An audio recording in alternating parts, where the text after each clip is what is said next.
Good evening, everyone. Welcome to 49ers After Dark. We're your hosts, Jessie, Naylor, Grant, Cohn. We're going to be talking about the 49ers primarily today and the playoffs and all the things they have going for them. But first, we have to chew a piece of gum for Pete Carroll because he's done. He no longer is the Seattle Seahawks head coach. He has evolved into an advisor for them. It's a big promotion for him. I think he's going to do well. He's got a bright future ahead of him. It's a big deal. It's a big deal. Oh, man, that gum is really so gnarly, bro. It's I can't believe you actually had a piece of gum ready. Anyway. Are you gonna take it and like throw it behind you? He like throws that thing in the crowd. You know how gnarly that is? People are probably trying to catch it. It's so gross. So gross. But what does it mean for the 49ers? Well, I mean, I would say Pete Carroll, as good of a coach as he has been, very good coach in college, Super Bowl winning coach in the NFL. He has kind of become a shell of himself the last couple of years, and his hires have been absolutely atrocious. When I look at that team and I look at the talent level of the Seattle Seahawks, they should have been much better. They were the biggest disappointment in the NFC West by far. They shot up kind of out of nowhere last year. They essentially had the same exact season this year, except for it didn't result in the playoffs. And if you look at their offense and you look at their defense, it's extremely archaic. It literally looks like 1960s style offense and defense. They don't run motion. They don't disguise their coverages. Everything they do is super old school and just does not fit in today's game. So Pete Carroll moving out of the front office, we'll see who they get as a head coach. That's when we'll ultimately be able to decide what it means. But I think in the short term, before they make that hire, it does seem like this is probably the right move for them because the roster is actually pretty good. And if you get a coach in there that knows what he's doing and can elevate things a little bit and good coordinators, I think that they can actually make a little bit of noise. So I think ultimately losing Pete is not ideal for the 49ers because I think he was kind of running that thing into the ground a little bit. Yeah, two indications he was running that thing into the ground. His defense isn't even good anymore. And he gave $75 million to Geno Smith. That's it. Goodbye. Sorry. Thank you very much. I feel like his act is kind of worn thin. He's very much like a rah-rah guy. And whatever his message was that was fresh in 2012 isn't fresh anymore. I think we heard Richard Sherman say something along these lines a few years ago. His whole thing is like all this bubbly enthusiasm, right? I don't know that that's really getting across to 24-year-old athletes at this point from him. He doesn't really have much to offer in terms of, like, as to your point, schematics. And looking ahead to next season, I'm comfortable. Before this happened, I'd be comfortable saying the Seahawks are the worst team in the NFC West. And they're going to finish last in this division. The Cardinals are trending up. Rams are trending up. Seahawks have flatlined at 9-8. And they're not getting better. So, yeah, they're not. They're I mean, now this team has a chance. Yeah. I think the NFC West, if you really look at the NFC West, and obviously the 49ers are in this Super Bowl opportunity that they've got. And we'll see what it looks like next year. But really, if you're just kind of forecasting the way things could look, you got the Rams who have 40+ million in cap space. They got all their draft picks. You got Arizona who's going to have 2 very high draft picks.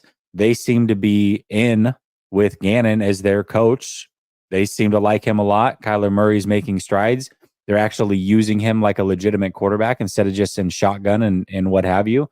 And then now you've got a very good roster in Seattle that is primed to potentially win if they get the right coaching staff in there and the right scheme around it. So, yeah, I think the NFC West next year is going to be even tougher. I do. Now, good thing for the 49ers, they're still probably the best team, but things will be a little bit harder. I don't see them. Essentially, they would have swept the division this year if they had played their starters, I believe. I don't know that that'll be the case next year. It's a good franchise, good stadium, tax-free state. They might have some serious interest. I know they're looking at Dan Quinn as a potential coach. Okay, fine. What about Jim Harbaugh? I'm not saying Harbaugh would want to go there, but I want Harbaugh in the division. That would be fun. Yeah, I think that would be fun, but kind of going back to what you initially said about the message getting stale, I think Harbaugh and Carroll have some similarities. So going from Carroll to Harbaugh might be a little too similar. I think for them, getting somebody like Ben Johnson would be great. Ben Johnson's like the hot commodity right now. Been talking him up for 2 years. I think he's fantastic. We'll see where he ends up. But yeah, I mean, I look at Harbaugh. Yeah, Lions OC. Yeah. Yeah. Harbaugh, actually, a dark horse. What about the Commanders? You get to pick your quarterback, right? They've got a high draft pick. They've got money. They've got new ownership. You're going to be given all the time in the world to make things happen over there. Your brother is essentially from the same area, and you can make it like a family thing. Then you don't have to worry about beating your brother in an AFC championship or anything like that. I think everybody thinks it's a foregone conclusion that it's the Chargers, and maybe it is if he decides to make that jump. I would look out for the Commanders. I think that there's might be something to that as well. And, Harbaugh's been in college football the last 9 years. He might have a strong opinion on which quarterback to take with that pick. Presumably, he'd get his pick. Yeah, not sure absolutely. To take though. Drake May, I don't know. Who does he like? Does he like May? Does he like Penix? Does he like somebody else? Or does he like none of them? And he's like, well, Herbert's already established, so I'll just go do that. That's a possibility. What about Dallas if they lose round 1 to Green Bay and they fire Mike McCarthy? Ooh, that'd be a good one too. I think he really can basically pick where he wants to go. If these teams are hiring, I think if he's like, how much do you think it costs to get? How much do you think it costs to get Jim Harbaugh? What does Shanahan make? Dude, I don't think they report it anymore. Yeah, I don't know. I think when Harbaugh was here the first time, he was making $5 million a year, and requested a raise and didn't get it. Double that. At least double that. Triple I got to that. imagine the highest paid coaches probably make 12, 14 million. Yeah. I mean, I don't know for sure, but I got to imagine that he'd be right up there with everybody. Okay. I got a bonus topic for you. We didn't prep this one. Okay. Brock Purdy was talking to Mark Schlereth for some game. And according to Schlereth, is this Schlereth? Which yeah. Stink? Yeah. Who's the guy? Stink? Mark Schlereth? Yeah. I forget. I should probably get his name right. But anyway, Brock Purdy said that if you think he's a game manager, you either don't watch the film or you don't know what you're watching, and that he's a gunslinger because he makes some really tough throws into some really tight windows. So my question is not, is he a gunslinger, but does he need to be a gunslinger in these playoffs for the 49ers? And yeah, is he a gunslinger? What is a gunslinger? Wherefore art thou a gunslinger? He is a gunslinger, and that's kind of that was always my issue with him in college. That was the only reason I had a 3rd round grade on him instead of a 2nd or a 1st round grade. It really wasn't the arm strength. That became like a thing. And yes, it is true he doesn't have the strongest arm, but that wasn't my issue. My issue with him was his decision making and thinking he's more sometimes than what he actually is, and trying to be the ultimate playmaker instead of playing within himself. Now, I do think there's a fine line. I love his playmaking. I think that his playmaking is important to who he is, but you really have to find the balance. You can't have the Brett Favre style plays, the Josh Allen style plays. You're not physically gifted enough to overcome those. You can't have a game manager skill set and a gunslinger mindset. Otherwise, you're Jimmy Garoppolo, right? That's what Jimmy Garoppolo's problem was. He thought he was better than what he is, and he played outside of himself. Now, I also don't think he was as smart as Brock when it came to reading defenses, and that was also an issue. But ultimately, yes, I do think Brock is a bit of a gunslinger. There is room for that, but I don't think he needs to, this year, be out there ready to prove everybody wrong. Time will tell. Brock, you have a whole career in front of you. Play within the system, do what you got to do to win these games, but don't go above and beyond unless it's required. If it's required and the team's struggling and you gotta put them on your back and that's the only option they have, sure, do what you can to try to win in that scenario. But if it's not the requirement, don't go out there trying to make something happen. And by the way, most young quarterbacks, everybody's all offended by this game manager thing. Most young quarterbacks, even the great ones, were game managers when they're young. That's not that big of a deal. It doesn't mean you can't evolve. But right now, what this team needs is a true game manager, somebody that's not going to turn over the football and make a play here or there. He doesn't have to be the hero. This is not hero ball with this team at this moment. I'm going to attempt to define the term gunslinger because it's one of these football terms that has no definition. Yep. What does a gunslinger mean, and why does Brock Purdy want to be seen as one? Well, I think from his perspective, a gunslinger, like he said, is a guy who can fit passes into tight windows, which is true. But that essentially means that you're taking chances. You're the kind of guy who could take chances and pull it off. They don't need him to do that. They do not need him to do that. And whether he can do it or not, that's not required. Your job is to manage the game. Don't turn the ball over and just distribute it to Debo, Ayuk, McCaffrey, Kittle, and Juszczyk every once in a while because someone's always open and you do a great job of finding them. But these are easy passes 95% of the time. And yes, you can make difficult ones. We've seen you do it all the time, but they don't need you to. Maybe once a game, maybe twice a game, they need you to. But what they need you to do is manage the game. Because when you throw a pick, they're 2-4. And when you don't, they're 10-0. I mean, look at Ben Roethlisberger, Hall of Fame quarterback, who has all the physical attributes you could want. He was a game manager early in his career. That's not what the Steelers needed him. They didn't need him to be this hero. Same thing with Tom Brady. They didn't need him to be a hero. And they won Super Bowls at a young age because they played well within the system and managed the game. All of a sudden, it's an offensive term? I don't get it. I don't understand it. If Brock's really that perturbed by it and he goes out here and tries to win these games, I think that's a mistake. Let's stick with the gunslinger term. So we're defining it. A gunslinger takes chances. Brock does take chances. He throws with anticipation. Yes. And at his worst, those chances don't pay off. Gunslinger also gets in shootouts, right? I don't see that from Brock. And maybe he will one day. But I'm looking at his game log. Pass attempts in games 28, 32, 25, 27, 27, 30, 25, 26, 31, 30, 27, 24, 21, 37, 25, 29. 27. He averaged 27 attempts a game. The league averages 34 a game. Yeah. So, the gunslinger is the kind of guy where ask him to throw 60 passes in a game. Say, look, man, we need you this week. You're Dan Marino. You're Brett Favre.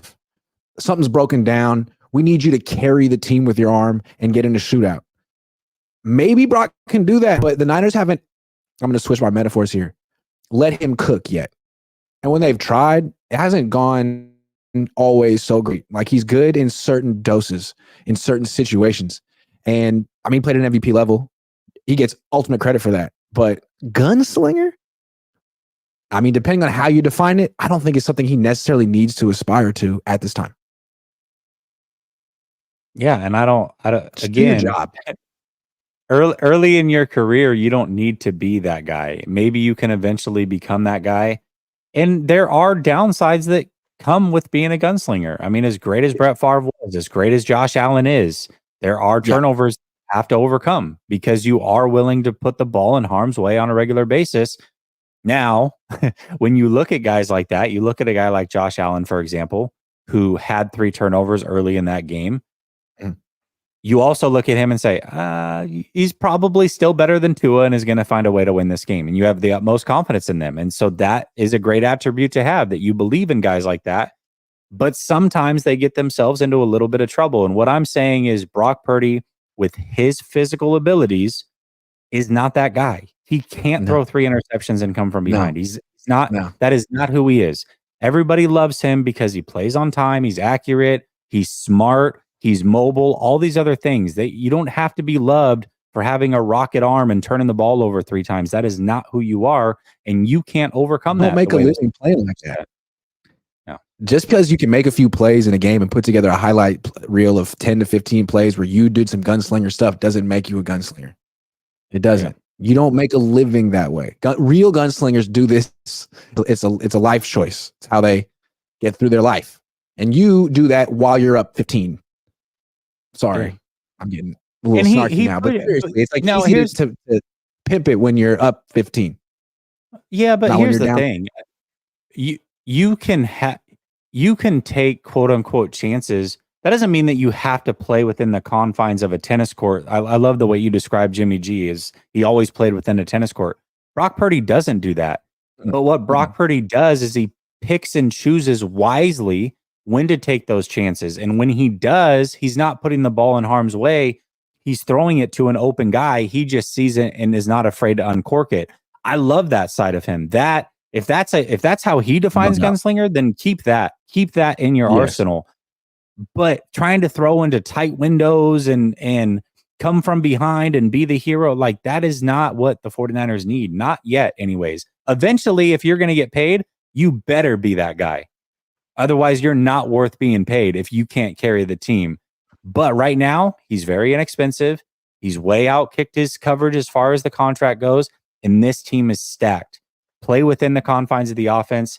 Eventually, you can go out there and be that guy and prove everybody wrong if that's really who you think you are. It just reminds me of just like Russell Wilson 10 years later. Russell Wilson went to Pro Bowls, won a Super Bowl, won a ton of games, extremely successful quarterback. But he always had this sort of chip on his shoulder like, hey, I'm not a product of the run game and the defense.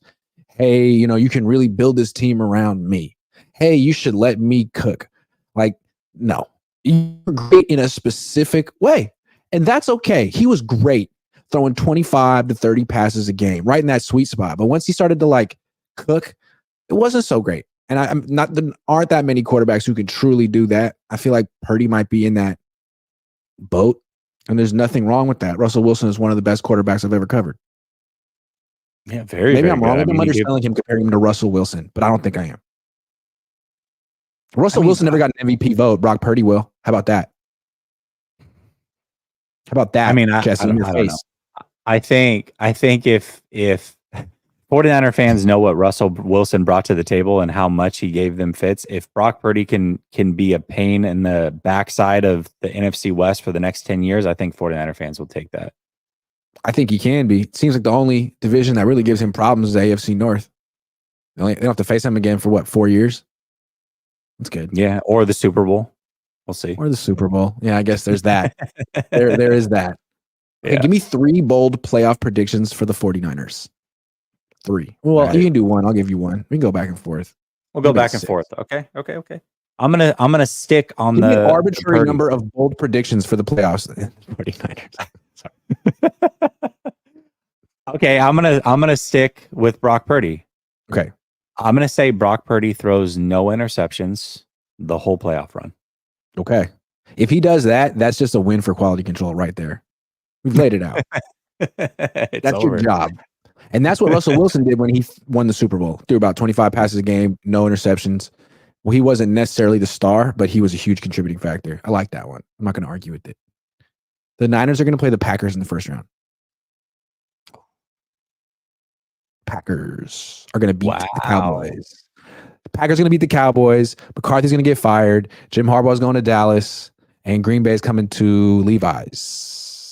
Okay. Dude, that was a lot of bold. 2 years ago, the Niners went into Green Bay, playing their 3rd straight road game, and beat the Packers, who had a bye week and had rested their starters the week before that. Symmetry, parallelism. I like it. Deja vu. Okay. Yeah. Okay. Another bold prediction. I think the 49ers win the Super Bowl. Wow. And they don't shut it down. The show is over. Hold on. They win every game by at least double digits. So 10 points or more every single game all the way through the Super Bowl. Dominating faction. All right. I like that. That was bold. Niners win by a lot on a Niner channel. Watch out for Jessie over here. I got another bold one. Now you got it. Now you got to wear my disguise. I wear this when I don't want people to understand. I'm doing this for bold prediction because I don't want people to. When you're a 49er fan? That happened to me. When you're a 49er fan? Huh? Yeah. I heard about this. Yeah. This was before he lost to the Ravens. Yeah. Kid wanted to know if I changed my opinion. So this time I'm going to. You should have found out where he sat. You should have found out where he sat and been like, "Hey, what do you think? Hey, how about you? What about you?" Okay, I got another bold prediction for the playoffs for the 49ers. All right. They're going to the Super Bowl and they're going to play the Browns. Damn, I like this. I like it. I don't know if I even believe these. I'm just trying to go bold. I do believe them. Browns. Like Groucho Grant says the Browns and the Niners are going to go into the Super Bowl. Well, even if you don't believe it, it's really not you. It's a disguise. So it's all good. All right. I got one more for you. Super Bowl MVP is going to be George Kittle. So I was looking at Super Bowl MVPs for the last 20 years.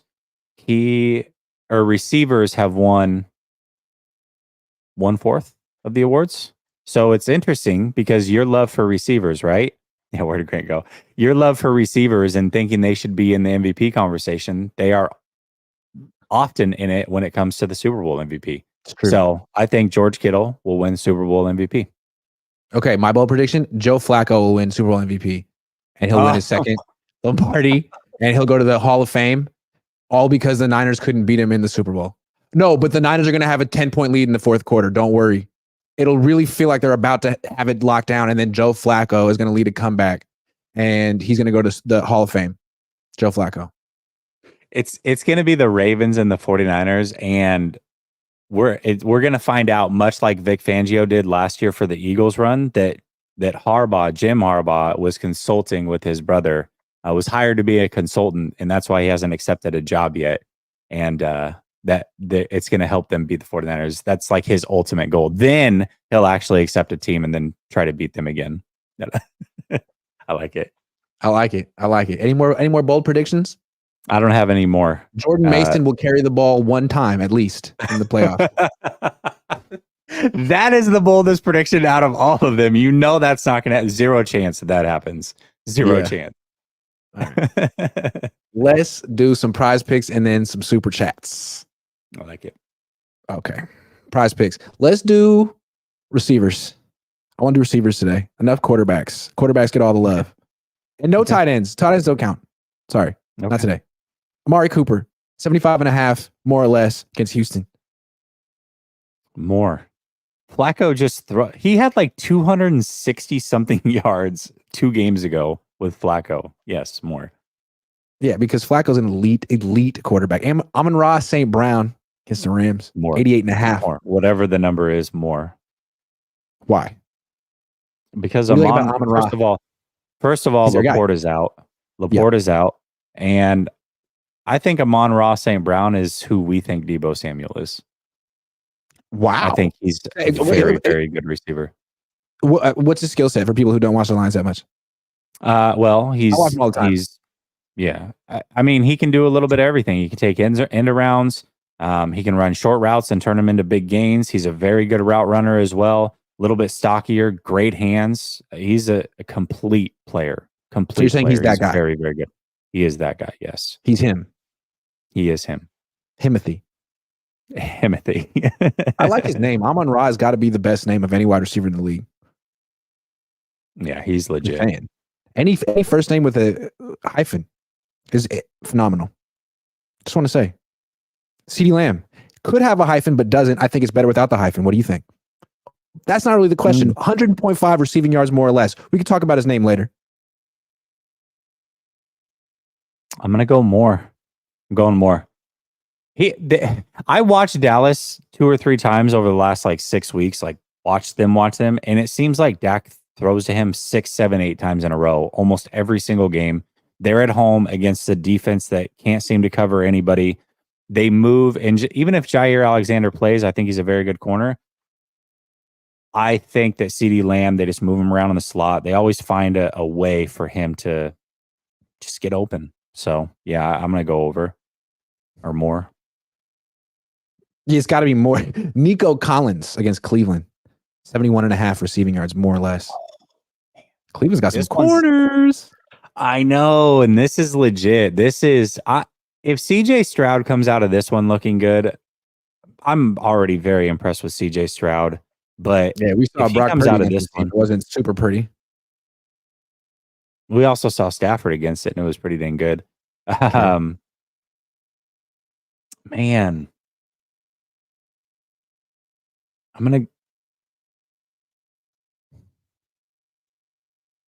this is the hardest one out of all of them. I'm gonna go more. Who else is he gonna throw to? I mean, Nico's kind of the guy. He's going to have to get targeted. Okay, Tyreek Hill. No. Yes. No. Yes. Oh, that's the easy one. Less. Oh, less. It's going to be terrible cold weather, like 4 degrees. Miami had a game last year in Buffalo, I believe. It was 50 degrees, and they brought heaters for the sideline. They were so out of their element in 50-degree weather. Imagine what it's going to feel like at 4 degrees, and you've already got Kansas City, who essentially locked down Tyreek Hill pretty well the first time around. I'm gonna say less. What about last one? Rashee Rice, 65.5 receiving yards against Miami. Less. Oh, you don't like Rashee Rice all of a sudden? They're just gonna run the ball a lot, I think. I just don't think the weather's gonna be conducive for throwing a ton. All right, cool. I'm locking it in. Prize Picks, baby. Went receivers this week. I loved it. If you want to play, use promo code Cohn, COHN, get 100% deposit match up to $100. That's what's up. All right. That's what's up. That's what's up. Officially. Let's rank. No. How many teams in the AFC are better than the best team the Niners could face in the NFC? Okay. Do we agree that the toughest challenge in the NFC is the Rams? Do we agree on that, or do we disagree on that? Yeah, I agree on that. Okay. So now that we've established we agree that the Rams is the toughest matchup, how many teams would be a tougher matchup? Well, let's go with 2 teams that beat them this year to start with. Cleveland, Baltimore. Those guys certainly are a tougher matchup. Physical defenses, can run the ball, good quarterback play. I'm going to go with another good defense that the offense hasn't been playing well. Yeah, go ahead. The Rams beat Cleveland this year. They did. Yes. But I'm saying tougher matchup for the 49ers. The 49ers lost to Cleveland. True. That is true. Styles make fights. That is true. Sorry about that. I misheard you. Yeah. So I'm gonna go with the Browns, and I'll go with the Ravens. I'm gonna go with another defense that is playing very, very good football. Their offense, oddly enough, is not, but they still have the best quarterback in the world. They still have Kelsey, and they still have arguably the best coach in the NFL. I'm gonna go with Kansas City. I think they're a tougher matchup for the 49ers than the Rams. And just because Josh Allen can do Josh Allen things, they figured out how to run the ball. They're a physical team. Very, very. You look at Buffalo, they're interesting because when you see them line up against other teams, I'm not saying they're the best team, but physically imposing, they're about as physically imposing as it gets. They dwarfed Dallas, it seemed like, in that game as far as physicality and just the sheer size of some of those players. I'm going to go with Buffalo as well. I think if the 49ers were in the AFC, I don't know that I would be as I wouldn't be as confident picking them to come out of that conference and go to the Super Bowl. I'm very confident in the NFC. I think those 4 teams are tougher matchups than the 49ers. Moral of the story is the Super Bowl is going to be the toughest matchup that they can run across regardless of who it is. I'm looking at the Rams schedule. Another team they lost to this year, the Steelers. Kyron Williams didn't play in that game, but Cooper Kupp did. So interesting. Yeah. I mean, the Dolphins might be better than the Rams. Oh, I don't know about that. I don't know if I can go that far. Dolphins they've been fraudulent forever, man. Remember on this show 5 weeks ago, I picked Buffalo to win that division, and it sounded like a pipe dream then. I knew it was coming. Buffalo's so fraudulent. I mean, not Buffalo. Miami's fraudulent. They're so fraudulent. Stop. So how many we got? 4 from the AFC? 4? I got 4 from maybe the 5. AFC. Potentially 5, depending on how you feel about Mason Rudolph, who's in Fuego. Absolutely not. Absolutely All right, let's take some super chats. It's been too long. Mike UA says Belichick to Seattle. He can rein in DK Metcalf. Seattle would be a good fit for him too. I think Philly would be a good fit for him. That would be. Hey, you know all that fun you guys have been having the last 10 years? It's over. The thing about Belichick is if he cannot draft a receiver to save his life. So he needs to go to a team that has good receivers, decent offense overall, and then handle the defense. But they need to have some talent.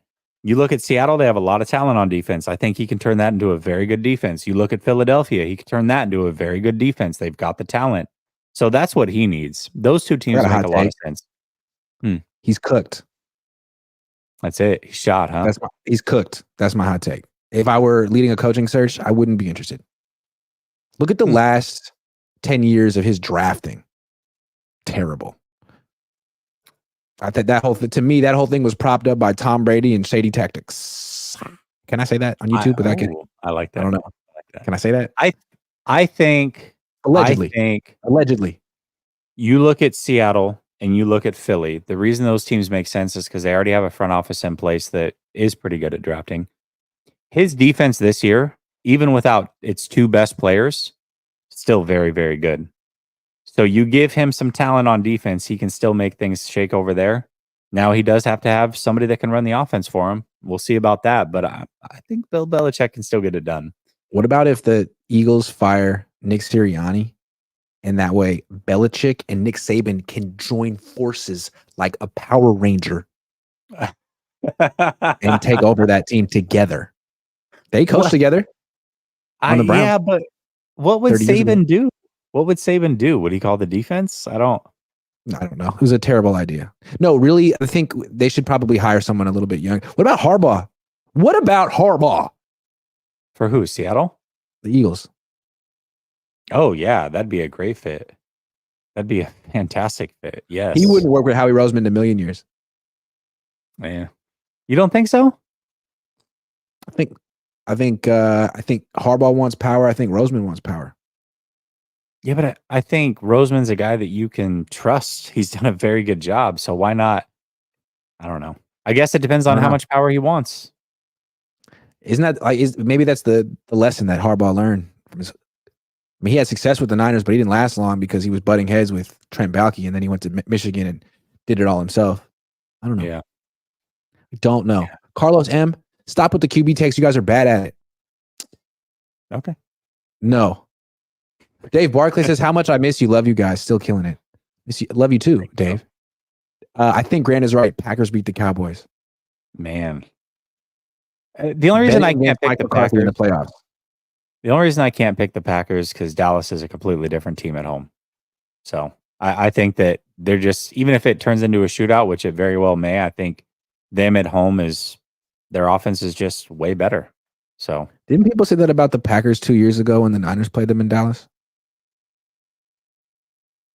Wait, the Packers when the Niners played them in Dallas? You mean the Packers? Let me try that again. Didn't people say that about the Cowboys 2 years ago when the Niners played them in Dallas? Yeah, probably. But the 49ers had a legit defense. The Packers don't. That's true. I can name one player on the Packers defense. Let me see how many people. Jair Alexander. Rashawn Gary still there? Yeah, Gary's there. 2. Yeah. Do they still have one of the Smiths there? Whichever one didn't go to Smith. Preston Smith. There you go. Maybe he's still there. Yeah. That's pretty good. We named 3. Okay, fair enough. Steve M says bold prediction, Niners will win, but with Darnold at the helm. That's bold. That is a bold prediction. That's a real bold. Okay, wow. Poop Saget says I need to build an ark. You guys, Noah guy. Funny. That's okay. I gotta say this. This is really, really, really strange. Right before I do the show with Grant, I put my kids to bed, and I'll usually lay with them for about 15 minutes. We'll talk about whatever. Tonight's topic of conversation was Noah's Ark. So that's a really, really strange comment out of nowhere, considering why was it about Noah's Ark? They were asking a bunch of different questions, like Bible questions. So that was one of them. I think Noah's Ark story is so interesting because it's an Old Testament story. And the Old Testament God is just so emotional. He's like, you guys, this is not what I wanted. I'm starting over. Restart. Yeah. So disappointed in all of it. And not just people. Goats, chickens, 2 of each of you. We're starting over. Okay? All of you have issues. We're done. Yeah. And then he had to realize, okay, I gotta lower my expectations. I got to lower my expectations and create a chosen people and tell them what to do. And they're like, oh, they can't even follow my rules. It's like, sorry, man. We tried. Right. We're people. All right. Now I got to go die on this cross for you idiots. Great. Ain't no damn way I misspelled bloody no. I know. You almost got me, but I figured it out. Sean says bold prediction: Jake Moody will miss an easy field goal during the playoffs. It's not a bold prediction. It's not a bold prediction. But I like it. Dazza says, aren't the Cowboys like 16-0 at home? I think it will be Cowboys versus Niners in the NFC Championship. I agree with you. They haven't lost at home, I think, in 2 seasons. Something like that. Wait for it. Wait for it. They lost at home in the playoffs. I was there. Can't wait. That's true. Can't wait. Madman 49 says big upset prediction from you both this playoffs. The Packers beating the Cowboys. I'm standing by it. You guys are all telling me I'm crazy. I feel like there's not a lot of upsets. Like you look at teams like Cleveland playing the Texans. You can go either way on that one. It's not bold. That's a good point. You got the Eagles and the Rams, Lions. Yeah, I mean, I got to imagine that one's a tight game as well, as far as the books go. Same thing with the Eagles and Tampa Bay. I mean, is there really a major upset? I don't know that there would be. Packers probably would be it. Here are the underdogs. Texans, Dolphins, Steelers, Packers, Rams, Bucks. Bucks are going to win. Rams are probably going to win. I think the Rams are going to win. I'm taking the Rams over the Lions. I feel like Dan Campbell is cool. Are they the underdogs? Yeah. According to BetUS, I'm looking. Rams are +3 on the road. Oh, I'll take that all day. I'll take that. Dan Campbell kind of concerned me at the end of that game against the Cowboys. I felt like that's a playoff game, or not even a playoff game. And it's like, you went for 2 from the 7. That's emotional. You need to be able to calm down in that moment and be like, all right, we wanted to go for 2, but this didn't happen. And maybe we got screwed, maybe not, but now we're at the 7, man. I can't trust that. I love the initial decision to go for 2. That was fantastic. But then you went for it again. Then you got bailed out with the penalty and you went for it again. It's like, okay, enough is enough, man. I do love that he's gutsy. On tilt. Yes. Yeah. There's no way you have 3 plays you're confident in to go for 2. It's just not. And his explanation was like, I told the team we were going to go for 2. We're going for 2. It's like, okay. I'm sure the team would have understood if you were like, yeah, but guys, we're at 7. You know what? Thank you. So maybe he can dial that back because he's at an 11 right now. Take it to an 8, Dan. Maybe a 9. We'll take a 9, but an 8 would be preferable. But he's at an 11. And as long as he's there, I'm taking the Super Bowl winning coach over him. Also, I don't believe in Jared Goff versus Sean McVay. That's an interesting matchup too. Let me answer Madman's question. He said big upset prediction. I'll go with Cleveland to beat the Ravens in round 2. Yeah, how about Cleveland to come out of the AFC? I that was my bold prediction. Yeah, earlier, that was your. I was wearing a disguise. Yeah. It was me, so you think they're going to beat the Ravens too? Could have fooled me. I had no idea. Steven Draper says Harbaugh will coach the Seahawks and trade for Lance. Bold. Bold. That's pretty bold. I don't know that that's going to happen. Not enough sauce says, would you ever work with FS1, aka Nick Ryder, Colin Cowherd, etc.? Would I do it? No, I'm against it. Absolutely not. Yeah, sure. Sounds fun. How much would they pay you? Yeah. Yeah, it sounds great. I'll start at $1 million a year. Yeah, but also working for those companies, they have allowed these other guys to start their own YouTube channels as well. So you could still do your YouTube thing. There you go. You ever see that movie Don't Be a Menace in South Central while drinking your juice in the hood? Oh, yes. Classic. That part where, I forget the characters' names, but Marlon Wayans, where he goes for a job interview and they ask him desired salary. He goes, $3 million cash. That's what I want. There's so many little nuggets in that movie, man. Oh my gosh. Yes, there are. I was talking about it the other day with Coach, man. How his dad's younger than he is, like just all the little things. So good. I find the Wayans to be extremely funny, and it started with "I'm gonna get you, sucker," but then the younger Wayans, there's that movie, and then there's the scary movies, which are them quite funny, and then there's White Chicks, which is one of the most important movies ever made from a socio-economic perspective. I mean, it just really does a lot in 90 minutes. It covers a lot of ground. Very important. What weren't they the ones that started gender studies, Living racial Color? studies, all in that covered in that movie by the Wayans brothers. Weren't they in Living Color as well? Wasn't that their creation? Pretty sure it was. I'm sure one of it the was. Wayans brothers. Yeah, there's a lot of fantastic them. show. Keenan Ivory Wayans, Damon Wayans. I saw Damon Wayans do stand up once. He was hilarious. Cobb's, San Francisco, quite good. Anyway, Living Color had so many good people on it too. Jim Carrey. Yep. Fire Marshal Bill. Will Chase Young step up in the playoffs? This guy hasn't done much in the last couple months, and now he just might have to start because Cleveland Farrell's going to miss at least one game, maybe more. It's Chase Young time. He's gotten his feet wet. He understands the scheme. He needs to start and play a lot, which is what he did in Washington. What do you think? What are your expectations from Chase? I honestly don't have a lot of expectations for Chase Young. I still think it was a very good trade. I don't think there was really any losing trading a compensatory 3rd round pick that you were going to draft a running back with anyways. So not that big of a deal. Or a kicker. Or a kicker. Purdy on thin ice. We're drafted a kicker again. We're going back to the well. But when I look at Chase Young, I see the reasons why Washington was willing to get rid of him for a compensatory 3rd round pick, and they weren't willing to get rid of their other defensive end for so cheap. Like it makes a lot of sense now. I see some of the effort things. I see that he kind of sees red, so to speak, and once the quarterback's in front of him, he's like, I got to get the quarterback at all costs, even if it's not the right decision to make. He kind of blows assignments. I actually think the guy that will step up if Cleveland Farrell is unable to play would be Gregory. I think he's been playing fantastic. Frankly, I think he's better than Chase Young right now. I think Gregory will be the guy to step up, in my opinion. Oh, snap. That's what I wanted to say to that. That's what you want to say? Okay. Oh, snap. Yeah, I feel like Chase Young has kind of disappeared a little bit.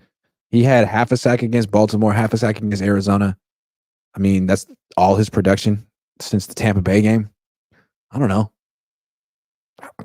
Yeah, I'm with you. I think Randy Gregory flashes more than he does. But I think both of them are primarily pass rushers. And losing Cleveland Farrell's kind of rough. Because let's say they face the Rams in the 1st round. Gotta stop the run against the Rams. And Cleveland Farrell is arguably your best run defender at the end. Yeah, I took a shot at Nick Bosa right there. I like Nick Bosa, but come on.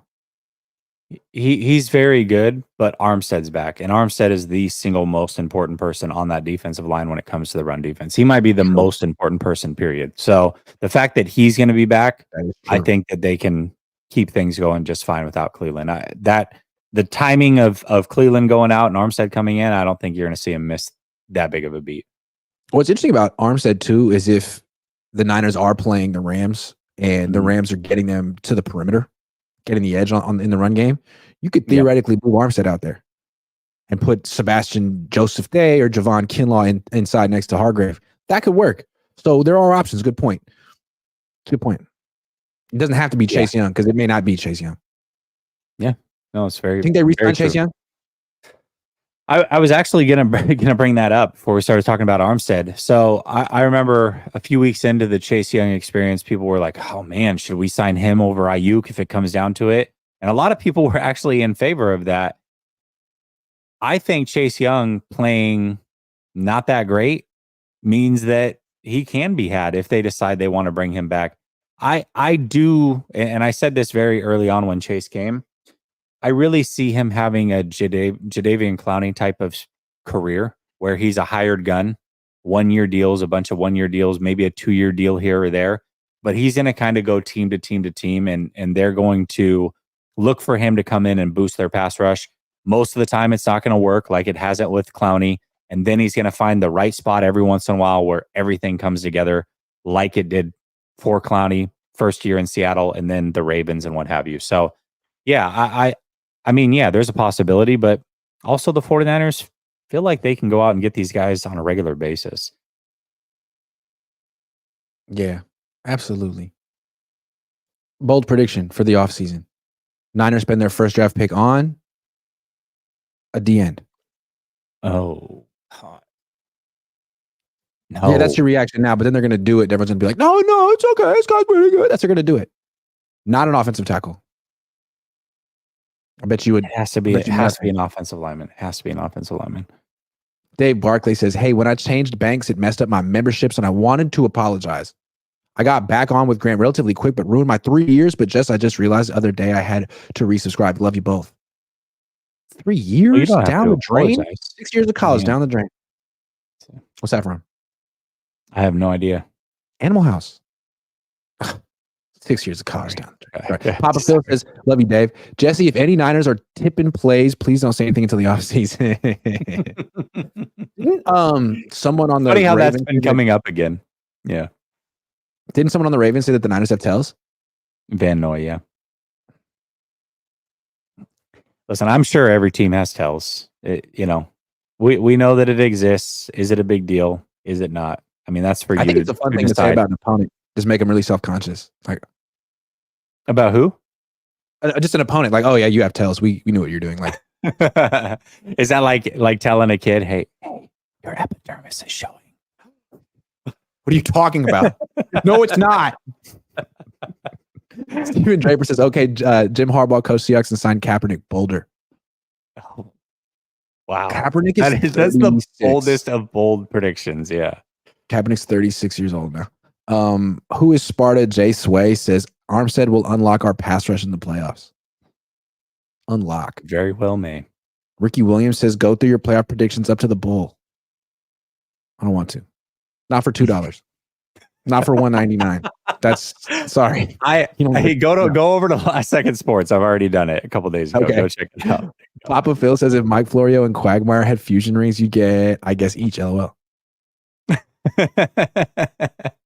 Dave Barkley says bold prediction, 3rd round pick on running back. Not very bold. Tight end. Okay. Let's rank the Niners defense relative to other defenses in the playoffs. Okay, they're in the top 3. No question there for me. I think they're in the top 3.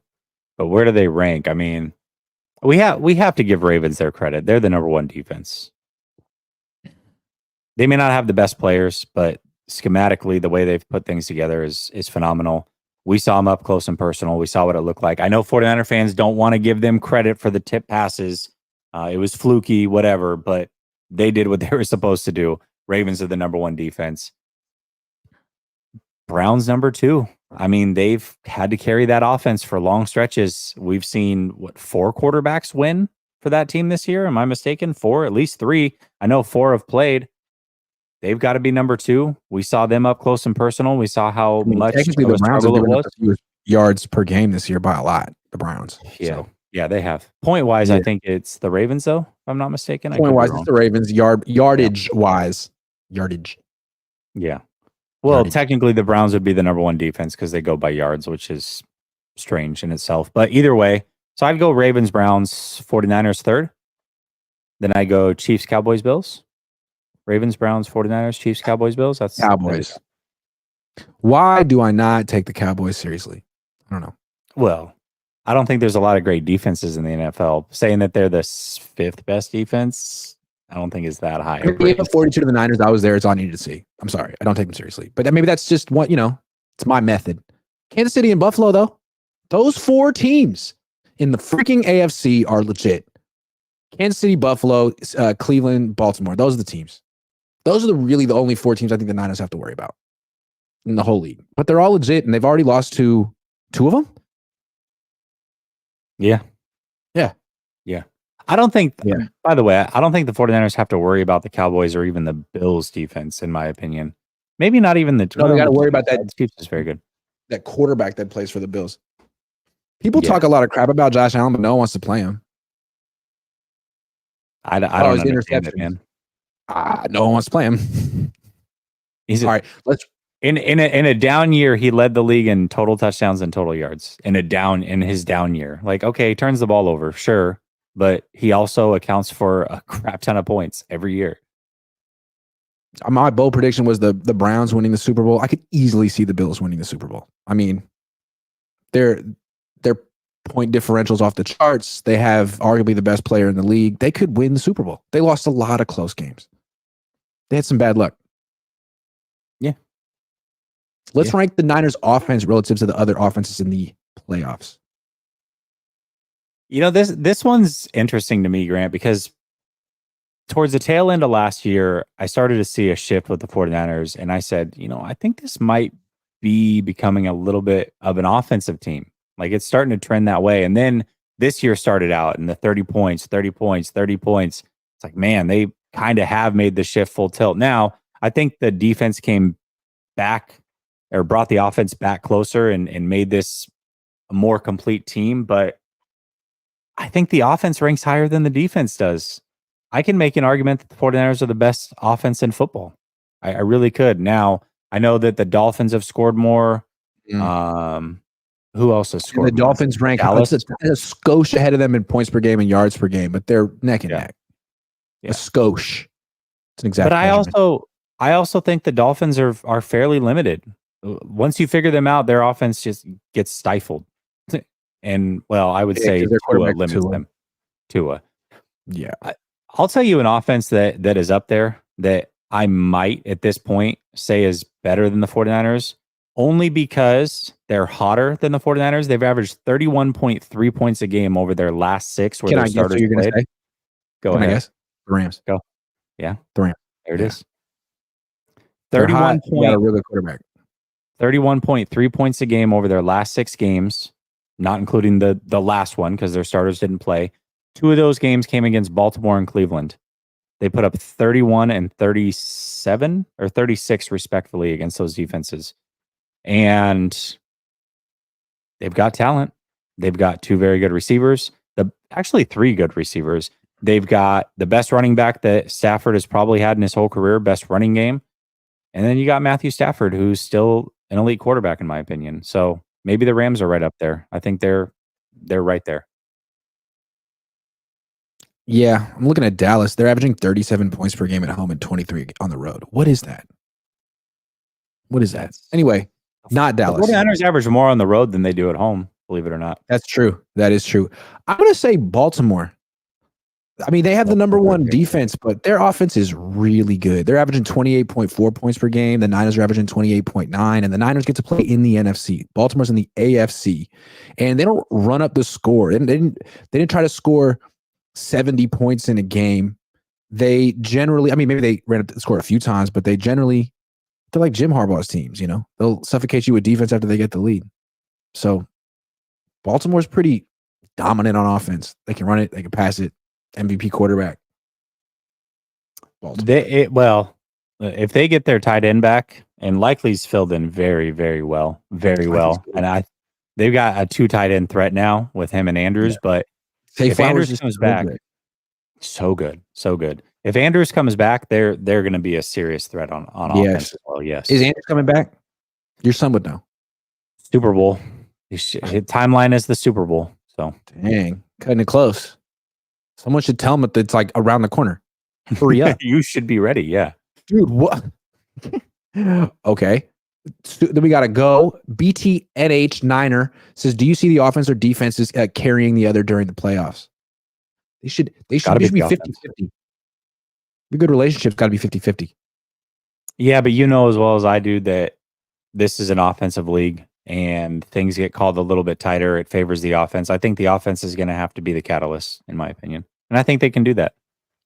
Dave says, also worried about Flacco. He takes AFC. Poop. just poop. Dassett says, we didn't take the Rams seriously till they beat us in the NFC Championship. Yeah. Good point. Yeah, it's a good team. Papa Phil, the Lambs tuck their chains when Debo comes. 100%. Yeah. Justin Lomger says that the Niners have way better Yeet game film on the Ravens than the Ravens have on the Niners. Niners didn't use their normal game plan. Do you think that was a little low gamesmanship? Maybe. No. But you're right. The Niners should make adjustments that could actually lead to a victory if they face the Ravens. That was terrible, their game plan. Rob Schneider says, I'm still waiting for our pass rush to pick it up. We used to dominate the trenches no matter who it is. Jackson, Kinlaw, Farrell, Young don't do nothing. Rob Schneider. Armstead. Calling like it Armstead's is. back.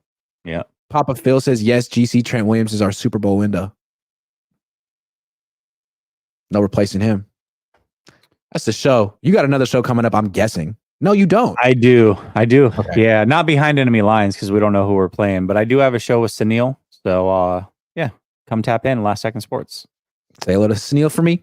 Thanks for watching, everyone. Go watch Jessie, subscribe, and subscribe to me. And I'll see you tomorrow with the coach. The Niners have media availability tomorrow. They have a practice. They have open locker room. Good. Stay tuned.